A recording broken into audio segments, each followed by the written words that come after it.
মধ্যপ্রাচ্যের মানচিত্রে এমন একটি দেশ যা কয়েক দশক ধরে বিশ্বের পরাশক্তিগুলোর চোখের কাঁটা হয়ে আছে, কিন্তু কেউ তাকে সরাসরি স্পর্শ করার দুঃসাহস দেখায়নি। হ্যাঁ, বলছিলাম ইরানের কথা। ১৯৪৫ সালের দ্বিতীয় বিশ্বযুদ্ধের পর থেকে আজ অবধি কোনো আধুনিক সেনাবাহিনী ইরানের মূল ভূখণ্ডে পা রাখার সাহস পায়নি। প্রশ্ন জাগে, কেন ইরানকে জয় করা বা দখল করা কার্যত একটি আত্মঘাতী সিদ্ধান্ত হিসেবে গণ্য হয়? ২০২৬ সালের অত্যাধুনিক প্রযুক্তির যুগেও কেন ওয়াশিংটনের পেন্টাগনের জেনারেলরা ইরানের নাম শুনলেই সতর্ক হয়ে যান? আজ আমরা উন্মোচন করব ভূপ্রকৃতি, সামরিক কৌশল এবং রাজনীতির সেই সব গভীর রহস্য যা ইরানকে পরিণত করেছে এক অপরাজেয় প্রাকৃতিক দুর্গে। এটি কেবল একটি দেশ নয়, বরং দুর্ভেদ্য পাহাড়ে ঘেরা এক বিশাল ফাঁদ, যেখানে আক্রমণকারী বাহিনীর জন্য অপেক্ষা করছে নিশ্চিত ধ্বংস। ইরানের মাটির নিচে লুকিয়ে থাকা হাজার হাজার মিসাইল এবং তাদের প্রক্সি নেটওয়ার্ক পুরো অঞ্চলের মানচিত্র পাল্টে দেওয়ার ক্ষমতা রাখে। এমনকি আধুনিক স্যাটেলাইট প্রযুক্তির যুগেও ইরানের আন্ডারগ্রাউন্ড মিসাইল সিটি বা ভূগর্ভস্থ ক্ষেপণাস্ত্র শহরগুলো বিশ্বের জন্য এক অমীমাংসিত ধাঁধা। তাই দ্য বাংলা ভয়েসের আজকের ভিডিওতে বিশ্লেষণ করব বিশ্বের শক্তিশালী সব সেনাবাহিনী থাকা সত্ত্বেও ইরানকে দখল করা বা যুদ্ধে হারানো আজও অসম্ভব কেন। ইরানকে রক্ষা করার জন্য কোনো কৃত্রিম প্রাচীর বা মানবসৃষ্ট দেয়ালের প্রয়োজন নেই। প্রকৃতি নিজেই দেশটিকে একটি অজেয় দুর্গে রূপান্তর করেছে। ইরানের উত্তর ও পশ্চিম সীমানা জুড়ে প্রাচীরের মতো দাঁড়িয়ে আছে বিশাল আলবরজ এবং জাগ্রস পর্বতমালা। এই পাহাড়গুলোর উচ্চতা এবং অত্যন্ত দুর্গম গঠন আধুনিক রণকৌশলের জন্য এক মরণ ফাঁদ। এখানে কোনো বিশাল ট্যাঙ্ক বহর বা ভারী সাজোয়া যান নিয়ে প্রবেশ করা কার্যত অসম্ভব। শত্রুপক্ষ যদি স্থলপথে আক্রমণের দুঃসাহস দেখায়, তবে তাদের অতিক্রম করতে হবে শত শত মাইল দীর্ঘ সংকীর্ণ গিরিপথ, যেখানে পাহাড়ের চূড়ায় ওঁত পেতে থাকা সামান্য কয়েকজন স্নাইপার বা অ্যান্টি ট্যাঙ্ক ইউনিট পুরো একটি আধুনিক ব্রিগেডকে স্তব্ধ করে দিতে পারে।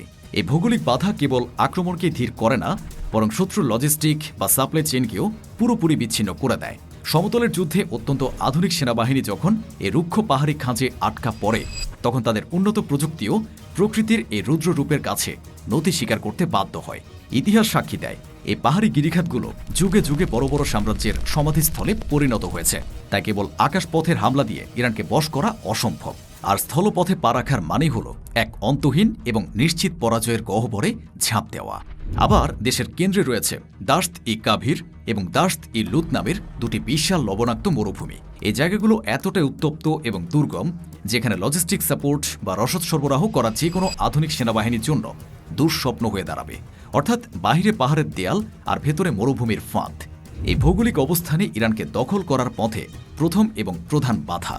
ইরান খুব ভালো করে জানে যে চিরাচরিত আকার যুদ্ধে পরাশক্তিগুলোর আধুনিক স্টেলথ ফাইটার জেটের সাথে পাল্লা দেওয়া প্রায় অসম্ভব। তাই তারা তাদের পুরো সামরিক রণকৌশলকে স্থানান্তর করেছে মাটির শত শত ফুট গভীরে, যা ইতিহাসে আন্ডারগ্রাউন্ড মিসাইল সিটি বা ভূগর্ভস্থ ক্ষেপণাস্ত্র শহর নামে পরিচিত।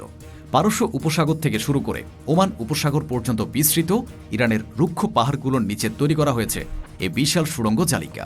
এই বাংকারগুলো এমনভাবে ডিজাইন করা হয়েছে যে যুক্তরাষ্ট্রের পেন্টাগনের সবচেয়ে শক্তিশালী বাংকার ব্লাস্টার বোমাও এই দৃঢ় কংক্রিটের দেয়াল ভেদ করতে হিমশিম খাবে। এখানে মোতায়েন করা আছে হাজার হাজার অত্যাধুনিক ব্যালিস্টিক এবং ক্রুজ মিসাইল, যা যে কোনো সময় মধ্যপ্রাচ্যের যে কোনো শত্রু ঘাঁটি বা রণতরীতে আঘাত হানতে সক্ষম। ইরানের এই ভূগর্ভস্থ কৌশলের মূল উদ্দেশ্য হল তাদের সেকেন্ড স্ট্রাইক ক্যাপাবিলিটি নিশ্চিত করা।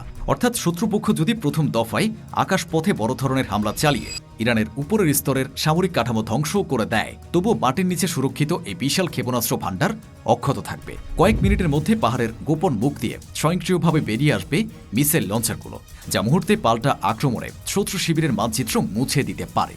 এই আন্ডারগ্রাউন্ড গ্যারিসনগুলোতে কেবল অস্ত্রই নয়, বরং হাজার হাজার সৈন্যের দীর্ঘমেয়াদী বসবাসের রসদ এবং নিজস্ব কমান্ড সেন্টার রয়েছে, যা ইরানকে এক অপরাজেয় ছায়াশক্তিতে পরিণত করেছে। এমনকি কৃত্রিম বুদ্ধিমত্তা চালিত আধুনিক ড্রোন বা স্যাটেলাইটও এ পাহাড়ের গভীর গোলকদাধায় লুকিয়ে থাকা মিসাইলগুলোর সঠিক অবস্থান শনাক্ত করতে ব্যর্থ হয়। ইরানের নৌবাহিনী বিশ্বের সবচেয়ে আধুনিক কিন্তু কার্যকরী একটি সামরিক কৌশল ব্যবহার করে, যাকে সামরিক পরিভাষায় বলা হয় সোয়ার্মিং ট্যাকটিক বা ঝাঁক আক্রমণ।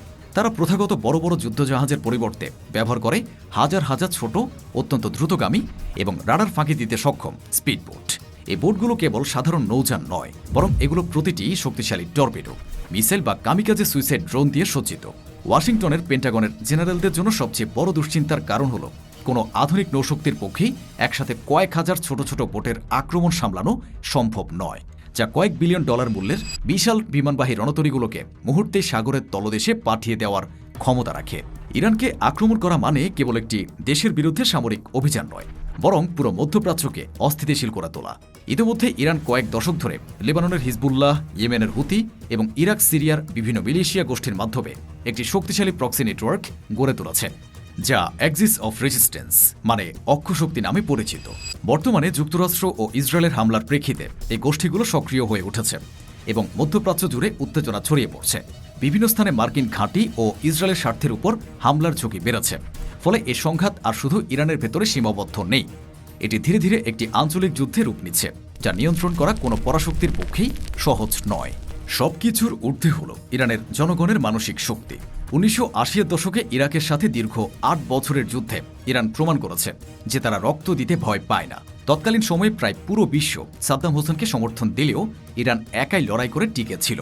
বর্তমানে রাজনৈতিক বিভেদ থাকলেও বহিঃশত্রুর আক্রমণের সময় ইরানের জনগণ অত্যন্ত জাতীয়তাবাদী হয়ে ওঠে।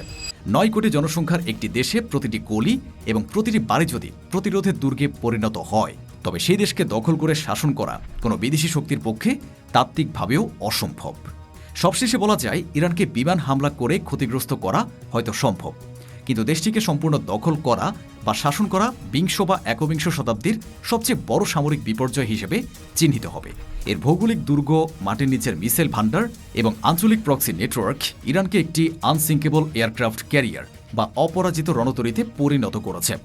আন্তর্জাতিক রাজনীতিতে শত্রুতা থাকবে, কিন্তু বাস্তববাদী জেনারেলরা জানেন যে পারস্যের এ দুর্গে পা রাখার মানে হল এমন এক নরকে প্রবেশ করা যেখান থেকে ফিরে আসার কোনো পথ নেই। তাই বন্ধুরা, ইরান দখল করা নিয়ে আপনার মতামত কি? কখনো কি বিশ্বের কোনো শক্তি ইরানকে দখল করতে পারবে বলে আপনি মনে করেন? এ বিষয়ে আপনার মূল্যবান মতামত আমাদের কমেন্ট বক্সে জানাবেন। ভিডিওটি ভালো লাগলে লাইক, কমেন্ট, শেয়ার করুন এবং দ্য বাংলা ভয়েস চ্যানেলটি সাবস্ক্রাইব করে আমাদের সাথেই থাকুন। ধন্যবাদ।